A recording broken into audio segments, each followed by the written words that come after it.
Greetings, everybody. Happy day. Shanty Tony Jane. Working on a number.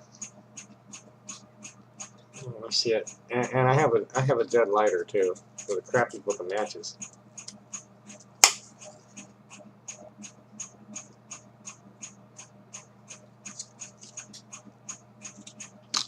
I give a little reading here. It seems that Kurt Vonnegutt Jr.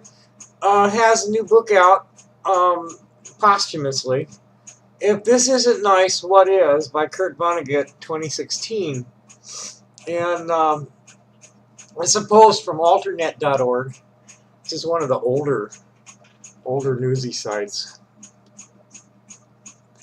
Survivor from the Usenet days. The title is Kurt Vonnegutt's Call to Humanity to Save the Planet from 4 decades ago is just as timely as ever. We must love one another and care for one another as best we can, and we must organize. The following is an excerpt from the new edition of If This Isn't Nice, What Is? By Kurt Vonnegutt, 7 Stories, 2016. I keep popping this thing or it's going to go out.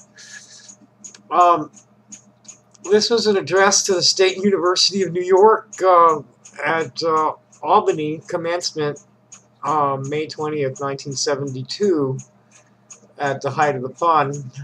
I have to go look and see what was happening in Vietnam at that moment, but 1972 was lots of bombs. That was the carpet bombing year.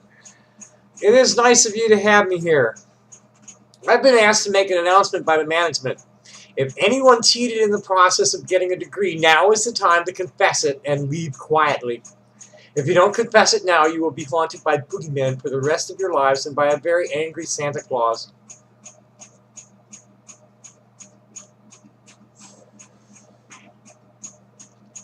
I never graduated from college, but I am sick about things I did in high school. I too was invited to confess, and did I know? That is one of the reasons I have the heebie-jeebies all the time. Another reason I have the heebie-jeebies is that I'm almost sure that we have been invaded by flying saucer creatures from the planet Pluto. That will be the big news in this speech, I think, about the invasion from Pluto and what Earthlings can do about it. But I'd like to save that for a little later on. Well, that's not working.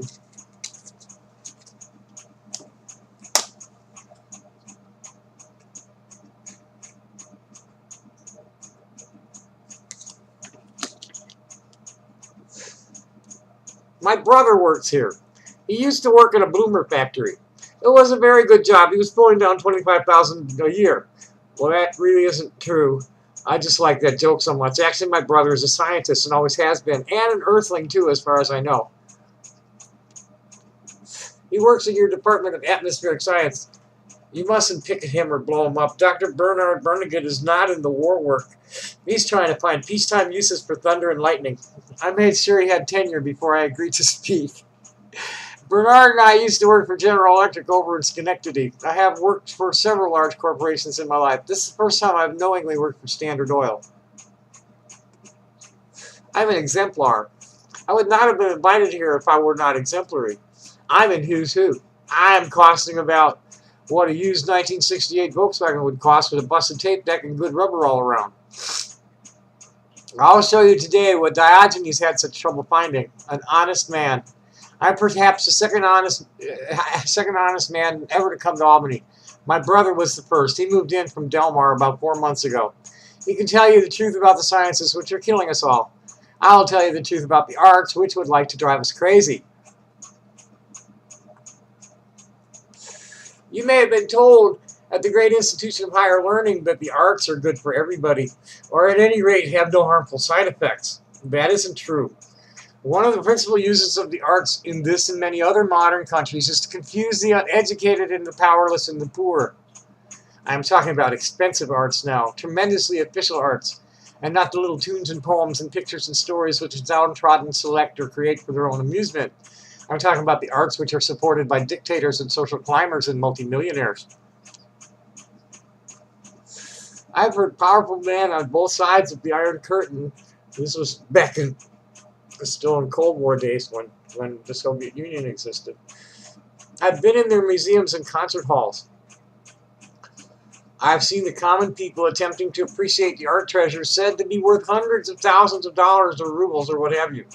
Common people always look waterlogged. They seem to have double pneumonia and swoon with apathy.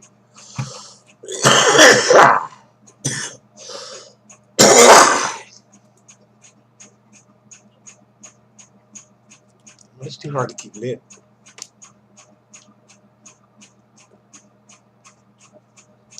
The purpose of the museums and concert halls and theaters and public statuary and so on is to persuade the common people that they are unworthy of holding power or making big money because their minds and spirits are inferior. Proof of their inferiority is the fact that they are incapable of appreciating great art. The rich and powerful are even more bored by the arts than the common people. One has only to attend the opera in any country but Italy to know this is so. But they have to pretend to appreciate the arts in order to demonstrate their natural superiority, since they can scarcely demonstrate it in any other way. And I pity them. I am a compassionate man. How much fun can it be, really, to pretend to love Rembrandt's Aristotle contemplating a bust of Homer day in and day out, year in and year out? How much fun can it be to pretend to love the German opera or War and Peace, which you haven't read even though you're a Russian? How much fun can it be day in and day out to pretend to admire the Leaning Tower of Pisa or the Albany Mall? I assume most of you are sufficiently familiar with modern art history to know what I mean by the Albany Mall. Well, I don't. Well, then again, perhaps architecture isn't thought of as being one of the fine arts at the State University of New York at Albany. Minneapolis got a cool mall. That would certainly be understandable. My brother has gun ports instead of windows in his laboratory. He turned on his Bunsen burner and Pepsi-Cola came out.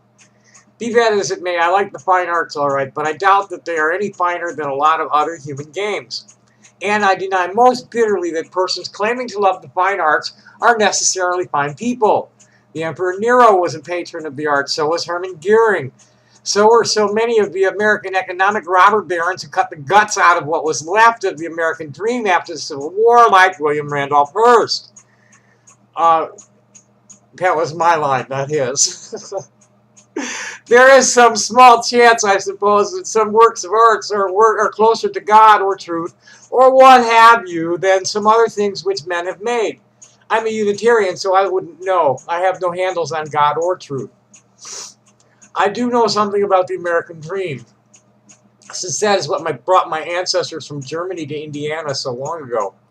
And I can name things men and women have done which are closer to the American dream than any book or statue or painting or building or song. These are the acts of social justice. We have plenty of art, and important art too. I'll guess that 1 American in 20 has a love for the arts which is joyful and natural and genuine. And I'm one of those persons and had to get out of Indianapolis on that account. Well, Dad used to play there. And that tiny part of our population which appreciates the arts is well taken care of is often appalled by how much good stuff there is to read and see and listen to. We have plenty of art in America. It's social justice which is gruesomely in short supply. L'chaim. Can the arts distract some people from social justice? Yes, they can. Consider the case of Thomas Jefferson, our 3rd president, the author of our Declaration of Independence. He died on the 4th of July, by the way. Nobody ever wrote more eloquently about freedom and fair play and the natural rights of every human being than Jefferson. He was also fond of architecture and the pleasant things which can happen in well-designed buildings when labor is cheap and tractable. So he kept human slaves until he was an old man. He let them go at last, but he was old by then. Let us forgive Thomas Jefferson. He had a weakness for the finer things in life. A lot of us do. What's wrong with a little slavery? Dear friends, I have told you that the arts often play an insidious part in class warfare. And you have said to yourself, perhaps, well, this is fairly interesting, maybe, but it's irrelevant. Our present king doesn't even pretend to be interested in the arts, neither do his buddies B.B. Rebosa and John Mitchell and Billy Graham and so on. This is referring to Tricky Dick. The point is well taken. You may well have noticed that more and more people are rising to the top of our society who are not only indifferent to the arts, but to jokes and cheerful sex and to all sorts of human playfulness. I've noticed this too, and this is what has led me to believe that flying saucer creatures from Pluto have invaded us. I don't know. Look at some of these people, and I see reptiles. Pluto is a suspicious and prideful and secretive warlike planet with a technology far in advance of our own. My guess is that Plutonians began to arrive and reproduce and hold jobs in our government just as the Second World War was ending. Our last three presidents may have been Plutonians, most of them, however, are in the Pentagon. We would perhaps welcome them if it weren't for their humorlessness and pitilessness and their blather about national honor and for their love of war. Also, they are not respectful of the Constitution of the United States of America, the most exuberant work of art in the history of this planet. So let us ask ourselves today at this long overdue puberty ceremony, what can Earthlings do? He can't beat the Plutonians militarily. They have all the weapons. A Plutonian, almost by definition, is a person with a weapon. Governor Wallace was shot by a Plutonian. We could try to beat them politically, but Plutonians engage in power politics and nothing but power politics from junior high school on. What Earthling could do that? Let us face it. An Earthling's sense of humor and fascination with sex makes it impossible for him or her to concentrate seriously on anything, even his or her survival, for more than an hour at a time. Or you could just go and beat a 74-year-old senator up and threaten him with whatever they threaten him with and give him some money and shut him up. Our best hope, it seems to me, lies in our banding together in order to be proud of being Earthlings. The Plutonians, like all invaders, want the natives to be ashamed of their own... Aw, shit, the browser crashed. Son of a bitch.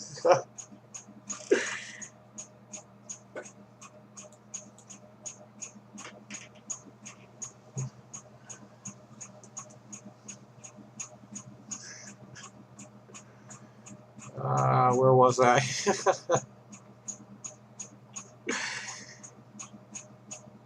Hello. I was getting down in there. Where was I? Okay, come on. Points, blah, blah, Pluto. Governor Wallace, we're getting close. More than an hour at a time. I think that's where it happened. Our best hope, it seems to me, lies in our banding together in order to be proud of being Earthlings. The Plutonians, like all invaders, want the natives to be ashamed of their own ideals and dreams. We might choose as our motto, Earthlings are beautiful. Or we might start more modestly with Americans are beautiful. We could go planetary later on. Americans aren't beautiful now, of course, because of the Plutonians among us, but there is a chance that we can change that now. I propose a great adventure for you. I probably should close down some of these other tabs so they don't crash the thing.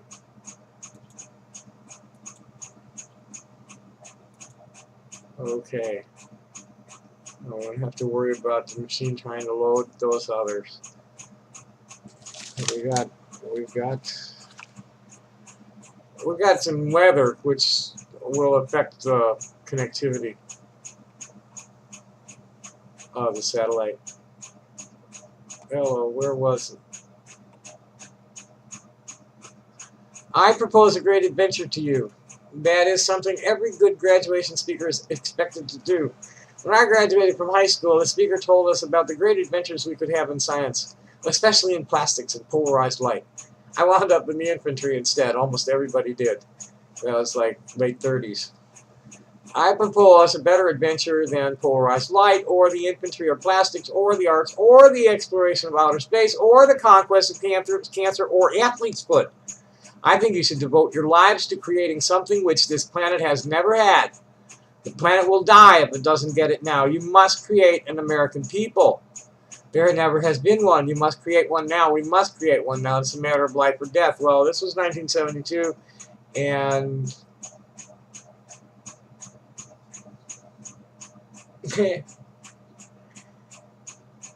we have Trumpers. They must be Plutonians.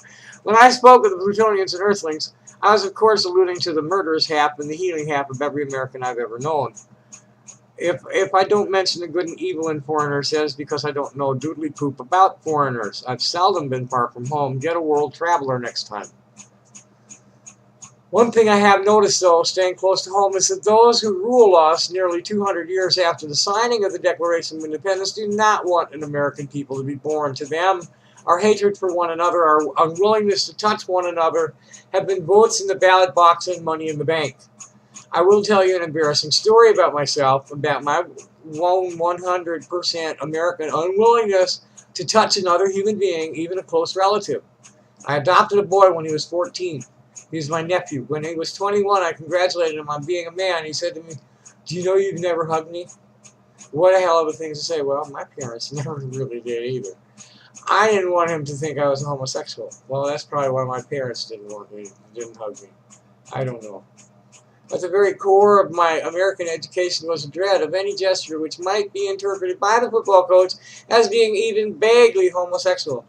The safest thing to do was to never touch anybody, not even mom, or maybe especially not mom. I was also taught that American men seldom cry except when the flag goes by. I couldn't even cry when that boy told me I'd never hugged him. I was also taught to fear words. Some words I was taught I could never be spoken in an assembly like this without making us all feel ashamed and diseased. They had to do with sex and excretion. I was taught the American fear of germs, which is more frantic than the worst nightmare Louis Pasteur ever had.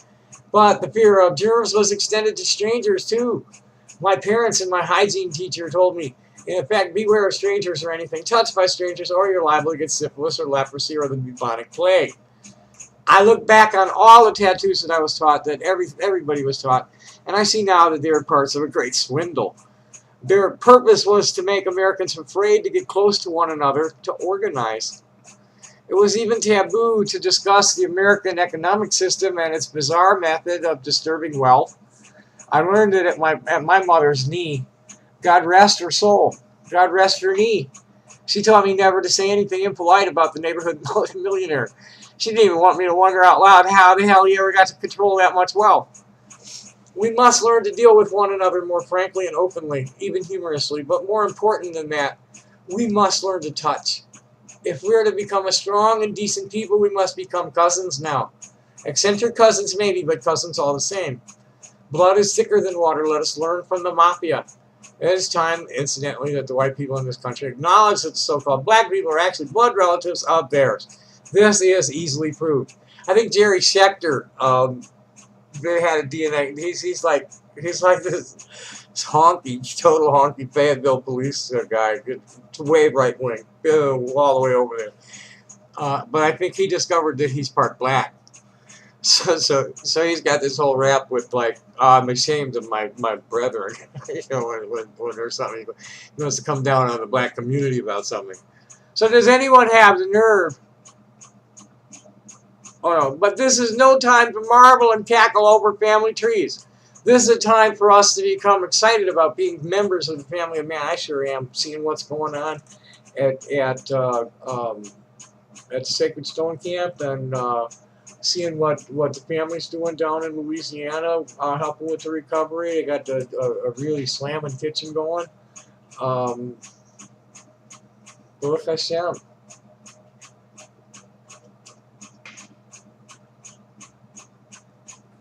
Does anyone have the nerve enough to touch a stranger near him or not? I do it every day by the internet.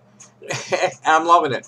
I get my share of like nonsense and evil come back at me, but most people are really appreciating what I post and my commentary on the news.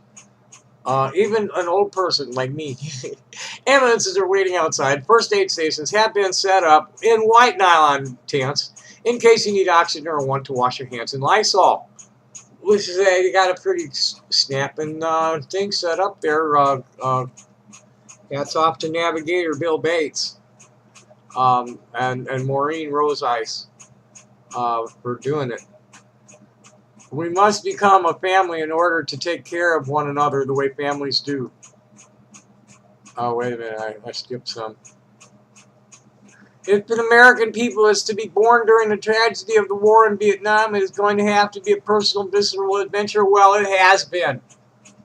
He did not apologize for making this suggestion, and I do not apologize for calling it the Woodstock Notion in motion, and give my most heartfelt gratitude to the Most High and all the players in the game of the Grateful Dead family and Rainbow people that have built community behind it, and where we are today. connecting on the internet. The indigenous people of the world, hey, Chief Phil, Uncle Phil Lane, and Harville Looking Horse, whoa, doggy. I mean, Phil, he's never confirmed it, but Phil supposedly is carrying Crazy Horse's pipe, and Arbel has the White Buffalo Calf Woman pipe. And these guys are just on it. And at Sacred Stone Camp, that is it's unprecedented what's happening there.